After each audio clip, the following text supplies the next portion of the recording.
The Groove, and this is Fresh Start International Show with Dr. Damon T. Holt and Tom Cortese, his co-host. Today, we're going to be traveling with Dr. Holt, who's going to another conference up in Phoenix. He's going to travel with us while we're doing this show. But I want to make a few announcements to start it out. May 10th, we're going to have the Market on the Move out there at Zion City, Santa Cruz at Ajo and Mission, where you can get 60 pounds of food for a $10 donation. We're going to sell out. We'll be there at 7 in the morning, May 10th.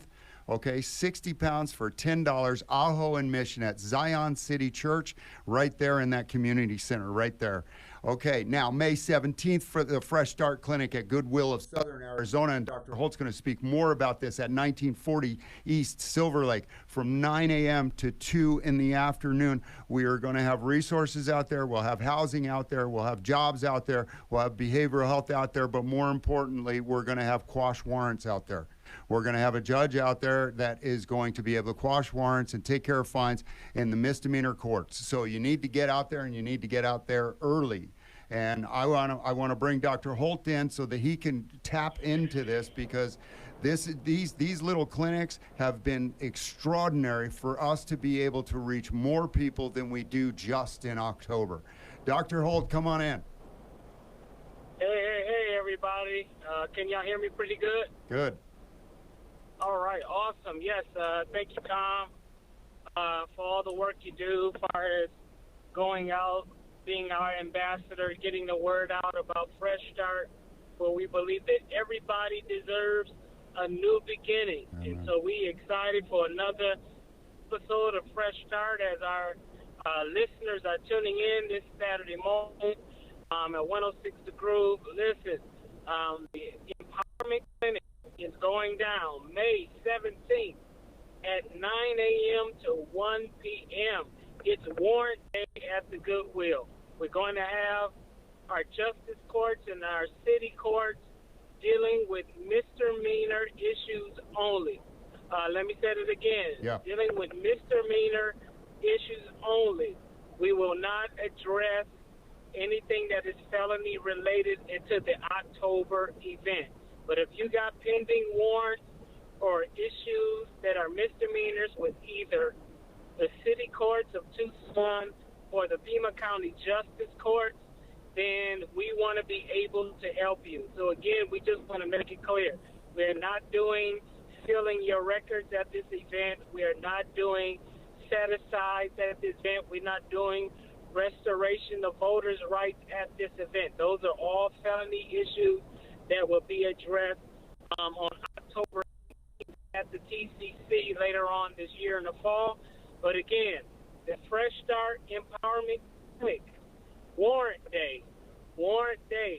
So if you got pending warrants at either of those courts, this is your opportunity to come down and handle those warrants. We're not trying to do any arrests. We're not trying to put anybody in custody. This is not a setup. If you have a pending warrant, we are going to have the judges there to help you. So come on out. Let's see what we can do to make a difference. You'll be well represented. We will have the city prosecutor's office there, but we will also have city public defenders. So you will have free attorneys there, so we can do a proper due process. So just come on out, 9 a.m. to 1 p.m. Don't show up at 9. Get there early to register so we can figure out which court you need to go to. So that takes some time. And yes, we end at 1, but we're not going to be people all the way up to 1. Yeah. So we're going to be stopping around 11, taking people in so that we can those final 2 hours to process everyone, and so we can let the judges and the attorneys go home.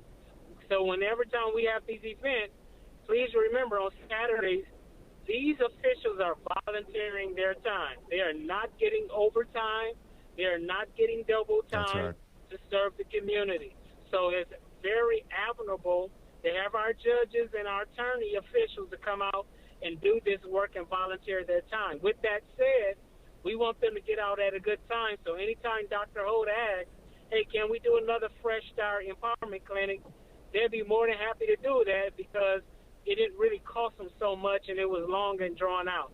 So we want to get everybody out at 1 p.m. and including allowing the Goodwill to shut down, clean up, and close at a good time on Saturday as well. Amen. So come on out. We're looking for a good time. We turn it back over to Tom. Yeah, and I'll tell you what's really cool, bro, is I just got verifications from Sports Clips that they're going to have 5 of their stylists out there doing free haircuts.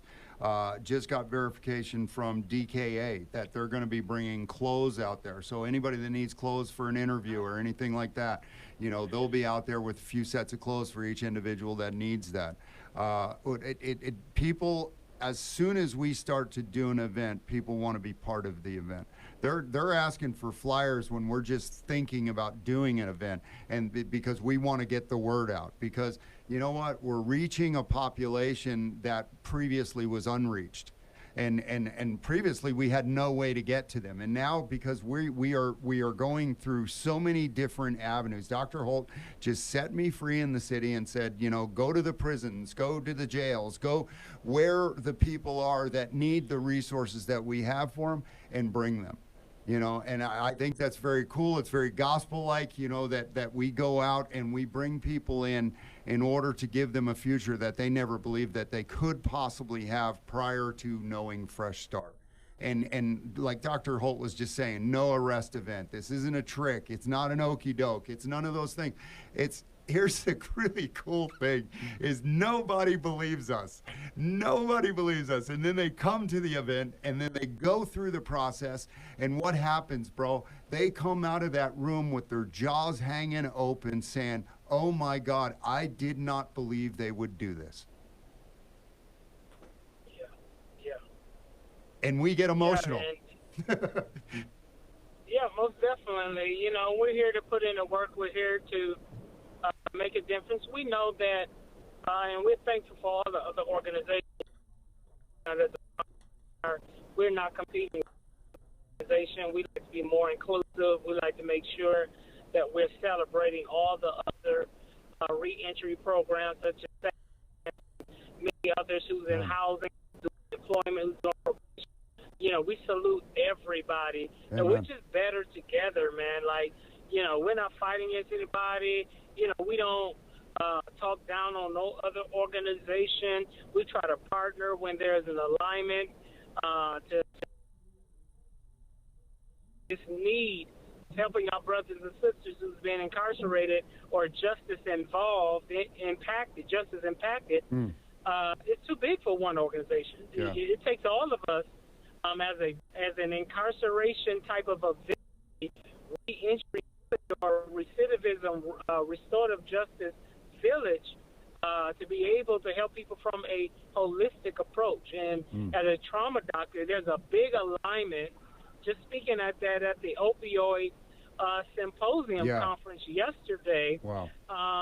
You know, there's an alignment with, you know, substance abuse, incarceration, people making bad choices. Some people but have never been in prison if they didn't have trauma and they wasn't on drugs. That's right. I mean, that's just a fact. That's you right. know, these are not Hannibal Lecters out here on the street. These are not sociopaths on the street. You know, we try to make all incarcerated people to be Hannibal Lecters, and that's not the case. You know, people, it's just out of their mind. And when you are on opioids and fentanyl or on some type of controlled substance, you're not in your right mind. It hijacks your hippocampus. It hijacks your frontal lobe of the brain where you make choices. The science is there.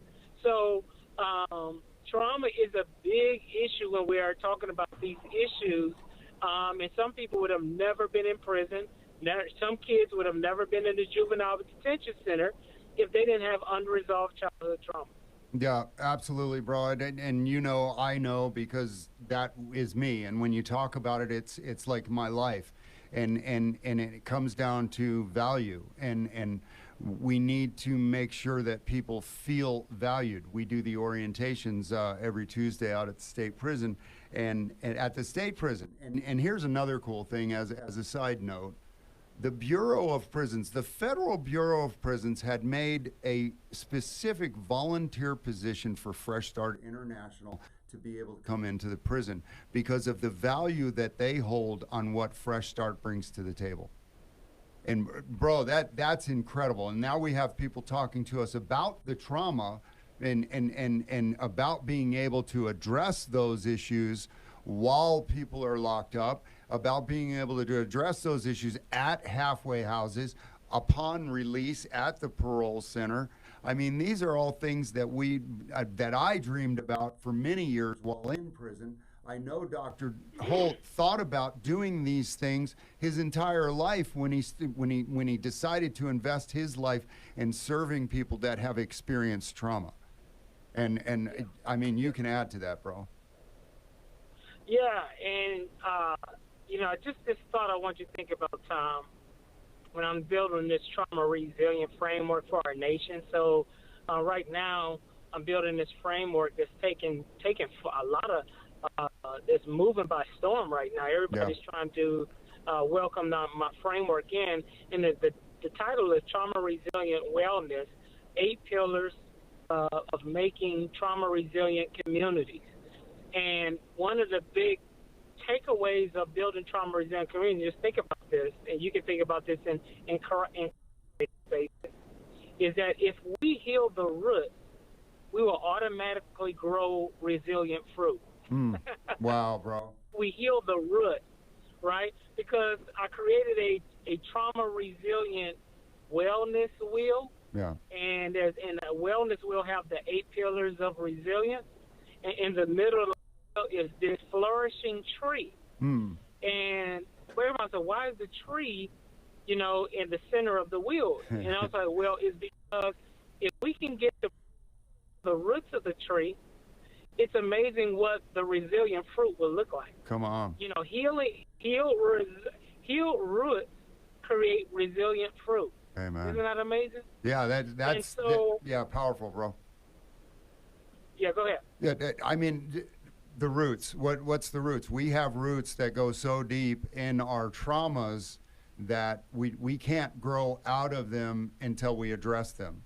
And that's exactly what you're talking about. When we're able to like put a Band-Aid on that root, bro, you start to see branches start to reach out and start to flower. And I've seen that when we are able to address things in my life, and when I'm able to address things in a stronger fashion than I did previously, because I have become more mature in how I get triggered and when I get triggered and who it is that goes to the event when the triggering happens. So I have found a lot of power in exactly what you're talking about is you know, everybody's talking about trauma informed.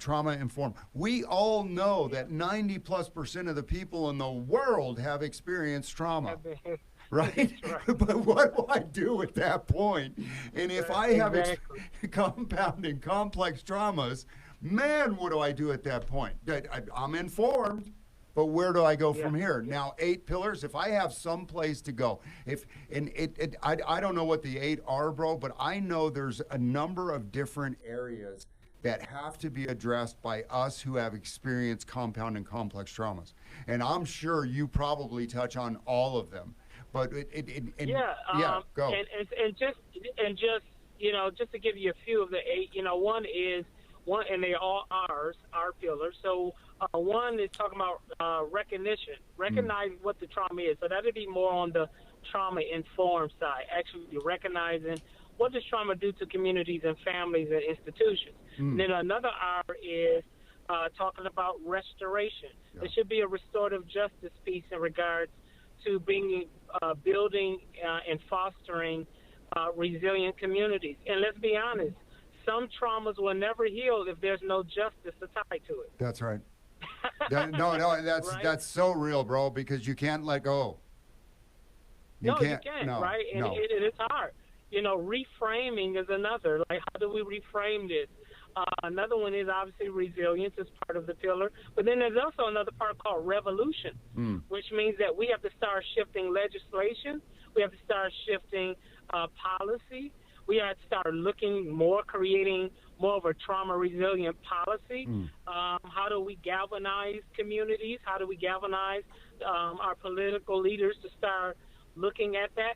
So I just named a few of the R's, which are the pillars of how we build resilient communities. And this is another thing. This all can fit in any agency, Yeah. in any environment. I designed it Yeah. that way. Yeah. I can take the 8 pillars of resilience and put it in education. I can take the 8 pillars of resilience and put it in incarceration. I can take the same thing and go put it in foster care. Right. So it's micro enough to hit details in specific areas, but it's macro enough and broad enough to be able to have a message for all arenas. Yeah, and I mean, ultimately, bro, what are we trying to do? We're trying to stop the pipeline, and that pipeline comes from so many different directions. You have to affect change in all of those areas, and it's very difficult for one group to do. And that's why you say we're better together. You know, we need more groups to get on board because there's more people that need. You know, I say it every week, bro. We show up at the release center with our little banker box being released from prison. We don't even know what we need. And then we go there as the resources and talk to those people and tell them what they need. And it doesn't work that way because I know and you know the thousands of men that I met over all that time I was incarcerated. Every story that I heard, bro, involved trauma and involved some type of trauma that was life-altering, life-changing. You know, even some acute traumas. I mean, the use of a gun, bro. Yeah. I knew a guy that was incarcerated. They gave him a 25 to life sentence for the murder of his brother, who the police shot in a police chase, and he got charged with the murder. And he had to live with that for the rest of his life in prison. That he killed his brother, and he didn't kill his brother, bro, but he was in prison for that. Those traumas like that, bro, it's just so difficult to get up in the morning. Right, and so go back to what I said about the resiliency of the tree. If we heal the fruit, we create resilient fruit. Yeah. So if you really want to bring resilient fruit in prison, you got to go to the root. You know, you want to bring resilient fruit in schools, you got to go to the root in education. And look at those rotten fruit. Look at those rotten roots that's hindering prosperous and resilient fruit. The fruit is the manifestation of the root. Right. So, I mean, you can get some water and wash the leaves down and spray the tree down, but if you don't go to bringing healing to the root, we would never get to the point of creating resilient fruit. Yeah. So that's the big thing about trauma resiliency is really going back to making those roots healthy. Because I'm gonna tell you another thing about trees. Trees produces a healthy oxygen in an atmosphere. Without oxygen, we can't breathe. It turns into our air turns very toxic and become a carbon dioxide dominated type of environment where things die. That's what trauma does, or where we're just bleeding on each other. Go back to the root, heal those trees, and those trees will be able to give us resilient fruit and a clean, healthy air to breathe for high quality of life. That's super powerful, bro. And I visually get why you're speaking that, you know, because for the longest time I said that, you know, I was able to confess and get saved and come to Jesus and come to know the Lord and carry the gospel and those things. But there was these root systems, these stumps that were left. The Lord came through and he cleared the field, bro. He cut everything down so that I could start anew. But you can't actually start anew until you get the stump grinder. And you go in there and you get in those stumps and you get those out, the ones that are poison, and the ones that are good, heal them, man, so they can grow and cause fruit. And yeah, bro, that's just so powerful because I always pictured the stumps of my trauma that could never be removed. And now I see that maybe I won't forget them, but I can live with them and I can live past them. And I can be more than the person that they happen to, because I'm the person that survived who happened to, right? I'm the person that survived that it happened to. And when I look at it from that strength type behavior model, I actually have more power to approach it, and I don't approach it with fear and apprehension and the screaming little child that it happened to. I approach it as an adult who has worked with other adults to be able to address this and help other people to address this. And that's powerful, bro. Yeah. I mean, that's something that you have done over the last 5 years that has opened up a future for me where I can live with what has happened. You know, and you know, there's so many of us, bro, that have suffered so much that one of the thoughts that we lean on is I can't live with what has happened. And now with the suicide rates going up in the prison system, bro, this is seriously something that needs to be addressed in the system now. Not wait till they get out, not any of those things. We need to start addressing it in the system now, because there's men and women that are committing suicide in the prison system, and they believe they have no place to turn. And I'm telling every one of you that are in the ear range of this radio show, and anybody that can hear this show, to tell other people about this show, there is somebody that can hear you. There is somebody that's listening for you, and it's us. It's Fresh Start. It's Dr. Holt. It's myself, Tom Cortese. You know, we want your futures to be flourishing because we want you to heal. We want you, I mean, the thing with the root, bro, it's so powerful, because when the fruit starts to come from the healing roots, it is so powerful how it affects the people that it affects. Because because the people that were once broken, bro, they have more credibility with the people that are broken, right? And it's like, well, and again, it leans back on strength. What are we going to do? We're going to lean on our strengths, and our strengths is to be resilient.